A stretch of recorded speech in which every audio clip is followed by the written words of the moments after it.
Security survey is an estimate of security standards per unit, and it is conducted to enable the responsible officer to recognize and evaluate security hazards and determine protective measures necessary to the prevention of sabotage, espionage, subversive activities, and other criminal acts inimical towards the interests or mission of the unit and or command. In short, a security survey is a way to assess how strong is the security measures or security program that you're using in a certain facility or a certain establishment. Purposes of security survey. 1. To determine existing level of security.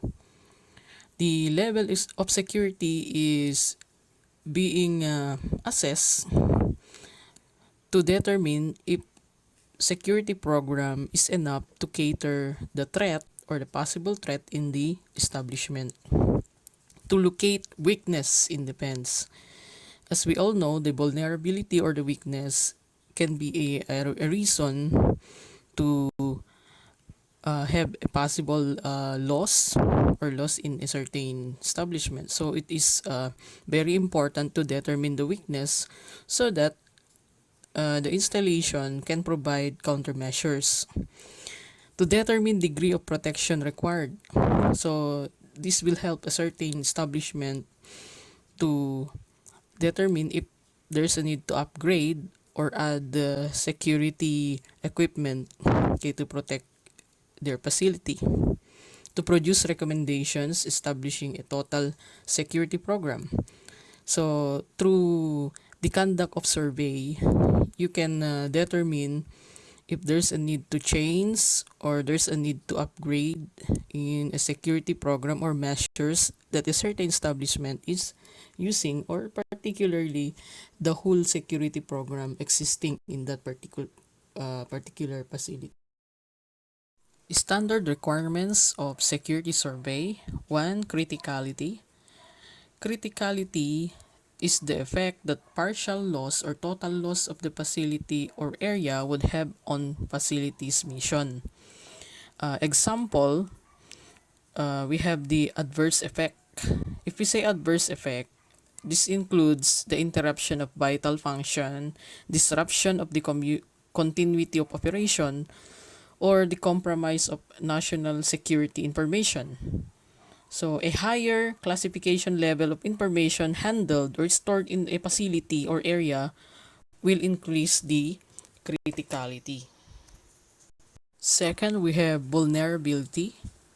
If we say vulnerability, it is the susceptibility of a facility or area to damage or destructions. So, there are factors used to determine vulnerability. This includes the size, configuration, and location of the facility or area, the local crime rate, and the proximity of law enforcement and emergency response services. Lastly, probability or risk. It deals with the assessment of the chances or risks that certain events could happen or might occur. For example, the penetration of the perimeter or compromise of the system, and the occurrence of a variety of unauthorized activities in the installation. Steps in conducting security survey. Number 1, initial survey. It describes any modification required to raise the level of security, particularly if the level of security is commensurate with the levels of criticality and vulnerability in the installation. Second, follow-up survey. It is conducted to ensure the completion of modifications. The modification is based on the recommendations from the initial survey. So, this survey should be conducted before acceptance of the property or occupancy. Third, we have supplemental survey. It is conducted if there is a changes in the organization mission, facility, or threat that affects the area or level of security. And fourth, we have a special survey. It is conducted when there is a need to investigate or assess damage resulting from an incident. So, most probably, if there are issues that it needs to be resolved, so a special survey is being conducted, particularly to investigate the damages. Security inspection is conducted to determine how well existing security measures and regulations are being carried out within a command. So in short, the focus of security inspection is to determine the degree of compliance within the establishment.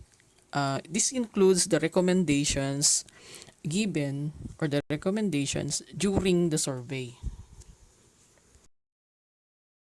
Stages of conducting security inspection. 1. Evaluation. Evaluation can be used to determine deficiencies, which may be resolved either on the spot or within a specific time frame. It can be noted and recommendation for further corrective actions may be made. So, this can help the management officials in planning or upgrading the security program.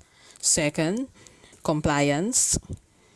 It is conducted for enforcement purposes. So, it focuses on compliance with established standards or regulations. Third, we have follow-up. So, follow-up is conducted to ensure that facility officials have complied with recommendations from earlier inspections.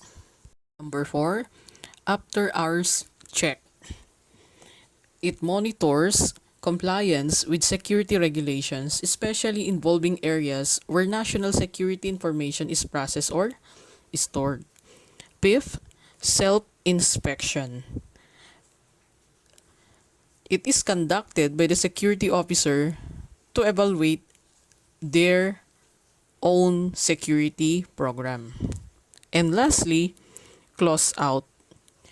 It is the process of checking or inspecting the areas or containers authorized for the storage of classified materials to ensure that all classified matters has been removed. Basic steps in conducting security inspection. 1. Plan the inspection.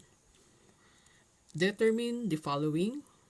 1. The scope, the type of inspection. The type of inspection includes if it is announced or unannounced, the method to be used, and of course, you need to review the past inspection in order for you to prepare a list of questions or a checklist to structure the inspection.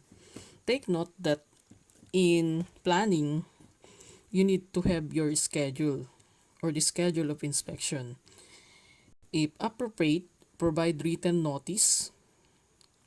So the notice should include the date, the purpose, and the proposed interview schedule and request for the information needed by the security officer. Second step, the inspector should coordinate with the senior manager of the facility prior to the conduct of inspection and before departure. In addition to that, he must collect a sufficient sampling of data from interviews, particularly on on-site employees and contractors. Obtain informations to support findings in the inspection report, and of course, to report favorable findings as well as deficiencies. And another thing, he must check the awareness and adherence to local security procedures, and lastly, document any discrepancies corrected on the spot.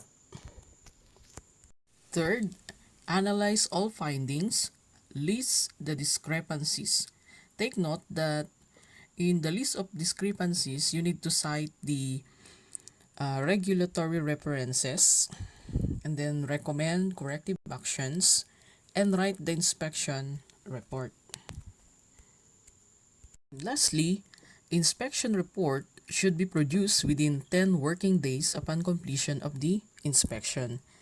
Take note also that the report should be distributed to the office facility or regional manager in a timely manner and require a response to any recommendations. Copies of final inspection report shall be provided to the Security Management Office. Types of briefing in security inspection. 1. Initial orientation briefing.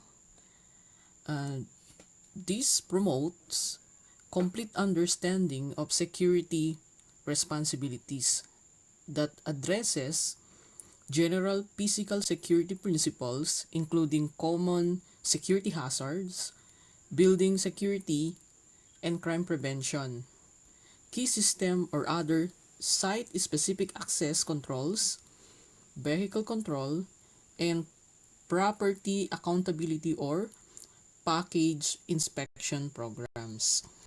Second, the special briefings. There are two types of special briefings. The national briefings, it is conducted among individuals who handle classified information. Uh, it focuses on classifications. As we all know, if we talk about classification of information, only the originating office has the authority to identify the classification of a certain information. Markings. There is a certain place or way on how to mark information. Transmission or transmittal. So there is still a procedure on how to transmit.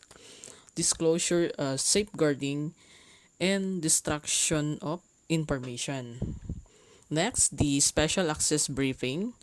It is conducted among higher management or national offices, particularly on special access program. One of the example is the need to know principle.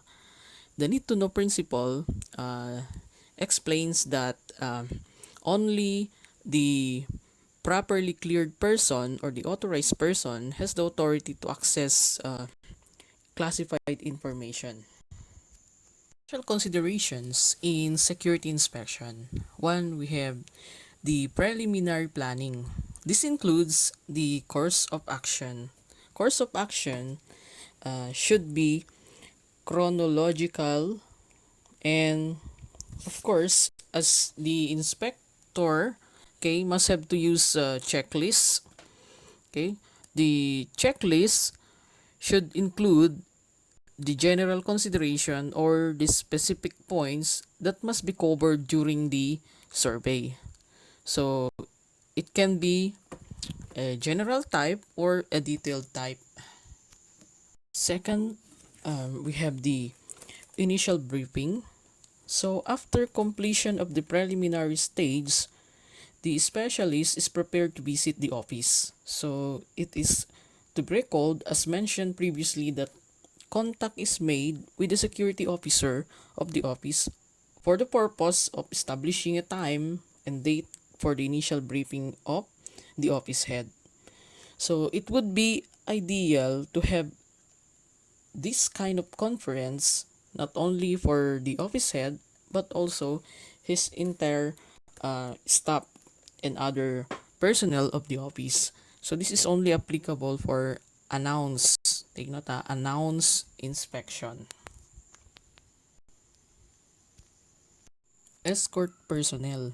So the specialist is accompanied by a security officer within the office to tour in the specific place where the specialist wish to check or inspect. And with this, okay, the security personnel, okay, can also give accurate informations most especially on security practices and procedures employed in the particular installation, because he is the on-site employee who can be the source of the most accurate information when it comes to procedures. Next, uh, we have preliminary exterior and interior check. The purpose of this particular inspection is to gain general knowledge of those elements outside the office, okay, which do or could affect or influence the security of the office. So it can be the areas where the employees wish to socialize or relax or for entertainment. So this can be observed for this matter. Next, the history of the unit to be surveyed is also one of the consideration. Like for example, past incidents or issues in the organization. This can be a reason that the current problem is existing, or there's a problem particularly in the security of a certain installation. Next, analyzing existing security. This is determining the level of security of an installation. This may include the examination of all factors pertaining to physical security, security of personnel, and the security of information. Like for example, the preventive measures used, okay, if let's say there is hazard, or um, the specialist will also examine the um, existing requirements on security, okay, so that he can have the basis for his conclusion. The final briefing or the final conference, where the specialists discuss the recommendations with the command, since information may exist which may negate or change the recommendations. So, for instance, if the chief has unsuccessfully attempted to correct a certain security weakness, a report of these attempts is included in the specialist final report. Next, we have report of security survey. A security inspection is a service performed to determine compliance. Take note, compliance.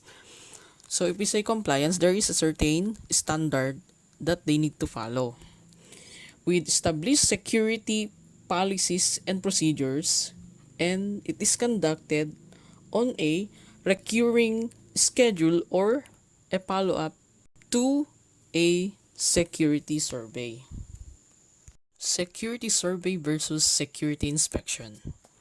If we say security survey, we are referring to a counterintelligence service to assist heads of office in determining the security measures required to protect key installations from possible sabotage, espionage, subversion, and unauthorized disclosure of or access to classified information or material contained therein. While security inspection is also a counterintelligence service performed to determine compliance with established security policies and procedures.